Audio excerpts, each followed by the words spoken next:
नमस्कार किसान भाइयों, स्वागत है आपका हमारे एक और नए वीडियो में। किसान भाइयों, ये मेरा खेत है और मेरे खेत में मैंने सोयाबीन की फसल लगा रखी है।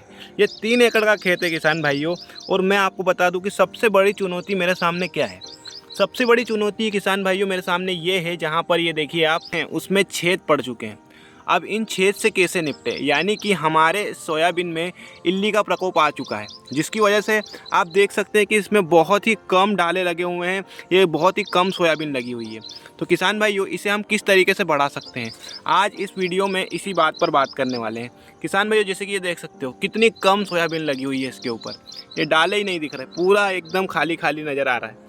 तो इसका हम क्या उपाय कर सकते हैं, आज हम बात करेंगे कि किन किन स्प्रे का छिड़काव करने वाले हैं। अब देखिए, जैसे कि इसके अंदर इल्ली का प्रकोप है, इसलिए ये सड़ता हुआ नज़र आ रहा है। किसान भाइयों, हमारे पुराने बूढ़े ये कहा करते थे कि अगर आप सोयाबीन से अच्छी पैदावार लेना चाहते हैं तो सोयाबीन के लिए चिकनी मिट्टी का ही आपको चुनाव करना रहता है।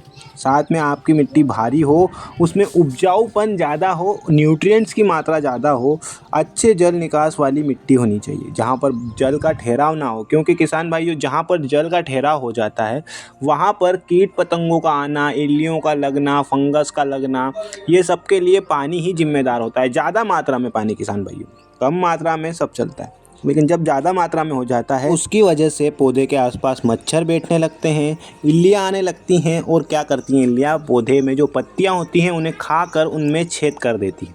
जिसकी वजह से किसान भाइयों होता ये है कि जो प्रकाश संश्लेषण पत्तियाँ करती हैं, जिससे कि पौधा खाना बनाता है प्रकाश सूर्य ऊर्जा लेकर, वो वहाँ पर डिस्टर्ब हो जाता है। वो सही तरीके से नहीं काम कर पाता और पौधा अपना खाना नहीं बना पाता है।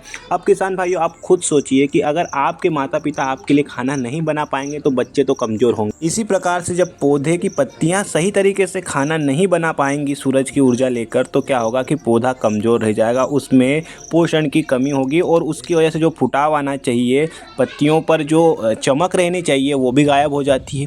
इसीलिए किसान भाइयों, इस चीज़ से निपटने के लिए क्या है कि हम वैसे प्रकृति से तो निपट नहीं सकते।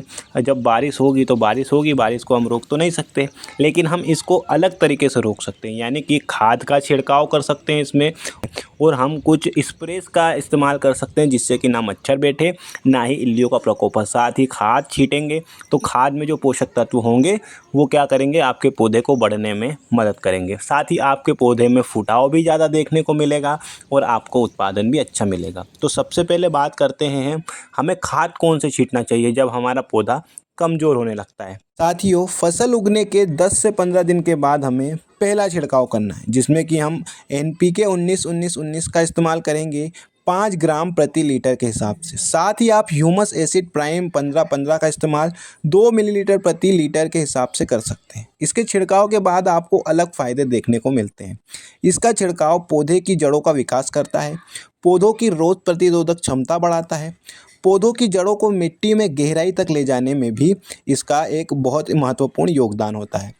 किसान साथियों, अब बात करते हैं कि हमें दूसरा खाद कब देना चाहिए। जब हमारी फसल 20 से 25 दिन के मध्य रहेगी, तब हमें NPK 12-6100, जिसे महादान खाद कहते हैं, 5 ग्राम प्रति लीटर में इसका इस्तेमाल करके इसका छिड़काव करना है। समुद्री शैवाल का इस्तेमाल कर सकते हो, ये भी आपको 1 से 1.5 ग्राम प्रति लीटर ही का ही इस्तेमाल करना है। लेकिन माइक्रो न्यूट्रिएंट्स का अगर आप इस्तेमाल करते हैं, जो कि 1 से लेके 1.5 ग्राम प्रति लीटर ही करना होता है, और इसके बहुत फ़ायदे देखने को मिलते हैं। हम अगर बात करें, पौधे की वृद्धि विकास बढ़ता है, पौधे में नई शाखाएं फूटती हैं और बहुत अच्छा फैलाव देखने को मिलता है। साथ ही पौधे में किसी भी प्रकार के सूक्ष्म तत्व की कमी नहीं आती। तो किसान भाइयों, ये हो गया हमारा दूसरा खाद। अब बात करते हैं कि हमें तीसरा खाद कब देना है। जब हमारी फसल 30 से 35 दिन के बीच में आ जाएगी, तब हमें NPK 005234 5 ग्राम प्रति लीटर के हिसाब से, धनजाइम गोल्ड 2 मिलीलीटर प्रति लीटर और बोरोन का 20% एक्स्ट्रा बोर 1 ग्राम प्रति लीटर में पानी में डालकर आप इसका छिड़काव कर सकते हैं। इसके फ़ायदे क्या होंगे, आपकी सोयाबीन की फसल में फूल अधिक मात्रा में आएंगे तथा सोयाबीन की फसल में फूलों के झड़ने की समस्या भी नहीं देखने को मिलेगी। अब बात करते हैं हमें चौथा खाद कब देना है। बुआई के 45 से 50 दिन के बाद सोयाबीन में हम चौथा खाद देते हैं। इसमें NPK 13-0045 का इस्तेमाल करते हैं, ये 5 ग्राम प्रति लीटर के हिसाब से भी। समुद्री शैवाल अर्क प्राइम 75-25 का इस्तेमाल 2 मिलीलीटर प्रति लीटर पानी में और माइक्रो न्यूट्रिएंट्स इंस्ट्राफर्ट कॉम्बी 1 से लेके 1.5 ग्राम प्रति लीटर पानी में डालकर इसका छिड़काव करेंगे तो इसके भी हमें फ़ायदे देखने को मिलेंगे। सोयाबीन की फसल में फलियों की वृद्धि होगी तथा दोनों का आकार बढ़ेगा, पौधे का भी साथ में जो फलियां लगेगी उसका भी। तो किसान भाइयों, अब बात करते हैं हम अपने 5वें खाद के ऊपर। साथियों, ये हमारा आखिरी खाद है। हमें इसके बाद किसी भी प्रकार के खाद का छिड़काव करने की आवश्यकता नहीं होगी। हमें सबसे पहले जब हमारी फसल 55 से 60 दिन के बीच में चली जाएगी तब हमें NPK 000050 खाद का इस्तेमाल 5 ग्राम प्रति लीटर के हिसाब से करना है। वनस्पति अर्क प्राइम कायरॉन 2 मिलीलीटर प्रति लीटर पानी में और बोरोन भी आप 20% इंस्ट्रा बोर एक से लेके 1.5 ग्राम प्रति लीटर पानी में डालकर इसका छिड़काव करेंगे तो इसके भी आपको फ़ायदे अलग देखने को मिलेंगे। आपकी पत्तियों में चमक आएगी और फलियों का। किसान भाइयों, सोयाबीन में किसी भी प्रकार की समस्या आ जाए लेकिन आपको इन दवाइयों का छिड़काव तो करना ही होगा। पत्ती धब्बा और ब्लाइट से बचने के लिए कार्बेंडिजियम थायोफिनाइट मिथाइल का 0.05% 50 ग्राम प्रति 100 लीटर पानी में घोल बनाकर 35 से 40 दिन की फसल को छिड़काव करना होगा।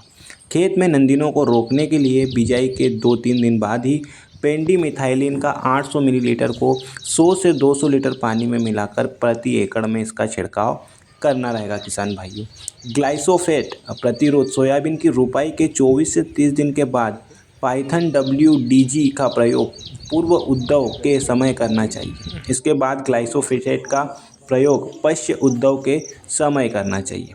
किसान भाइयों, इसके अलावा अगर आपके यहाँ पर सफ़ेद मक्खी का प्रकोप आपको देखने को मिल रहा है तो सफ़ेद मक्खी से रोकथाम के लिए थाईमेथोक्सम 40 ग्राम या ट्राइजोफोस 400 मिलीलीटर की प्रति एकड़ स्प्रे करना चाहिए। यदि आवश्यकता पड़े तो पहली स्प्रे के 10 दिन बाद दूसरी स्प्रे कर दीजिए।